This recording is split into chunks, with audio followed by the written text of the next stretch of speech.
Hello everyone, welcome to learning hub with chemistry. आज हम पढ़ेंगे डाल्टन एटॉमिक थ्योरी।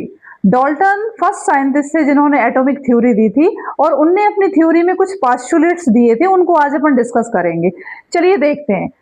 जो फर्स्ट था पोस्टुलेट वो ये था, matter consist of individual atom. Means इन्होंने बोला है कि जो मैटर होता है वो इंडिविजुअल एटम से मिलके बनता है। मींस एटम ही सबसे स्मॉलेस्ट यूनिट है, इससे छोटा कुछ और नहीं हो सकता। Means atom is very small particle which can't be divided any more.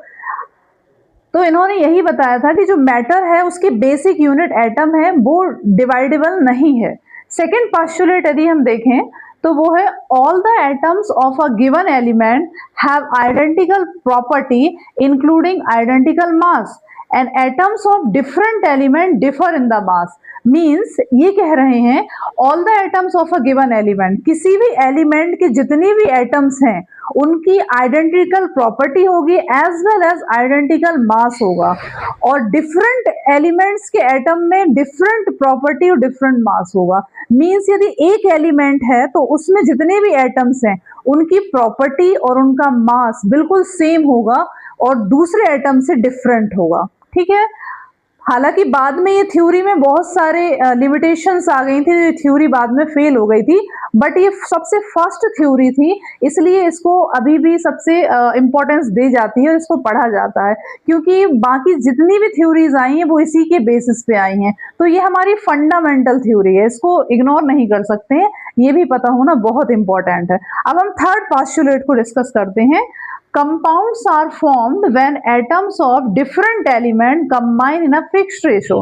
ये बोल रहे हैं compounds are formed, compound तभी form होंगे when atoms of different element combine in a fixed ratio, कि जब किसी भी डिफरेंट एलिमेंट्स के जो एटम होते हैं मींस वो एक फिक्स रेशो में जब कंबाइन करेंगे तभी कंपाउंड फॉर्म होगा। जैसे हम एग्जांपल लेते हैं H2O। H2O में क्या है, डिफरेंट डिफरेंट एलिमेंट्स के एटम है लेकिन एक फिक्स रेशो में कंबाइन होकर कंपाउंड फॉर्म कर रहे हैं और इनका रेशो कभी भी चेंज नहीं हो सकता है। हाइड्रोजन में दो एटम है, इसके हाइड्रोजन के दो एटम होते हैं इसमें और ऑक्सीजन का एक एटम होता है और ये दोनों फिक्स रेशो में फॉर्म होंगे तो कंपाउंड बनेगा। तो इस तरीके से ये थर्ड पोस्टुलेट इन्होंने दिया था। अब हम fourth postulate and last postulate की बात करें तो ये बोल रहे हैं chemical reaction involve reorganization of atom, these are neither created nor destroy in a chemical reaction. इन्होंने बोला है कि कोई भी केमिकल रिएक्शंस जो होगी उसमें एटम का रीऑर्गेनाइजेशन होगा। मींस एटम को ना तो डिस्ट्रॉय किया जा सकता है ना ही उसको क्रिएट किया जा सकता है, बस वो किसी भी केमिकल रिएक्शन में रीऑर्गेनाइज होगा। उसका अरेंजमेंट चेंज हो सकता है बट कभी भी उसको ना तो हम डिस्ट्रॉय करेंगे ना ही क्रिएट करेंगे। ये डाल्टन्स के पोस्टुलेट्स थे कुछ। Thank you everyone. Next video में मिलते हैं हम नेक्स्ट टॉपिक के साथ, तब तक के लिए थैंक यू।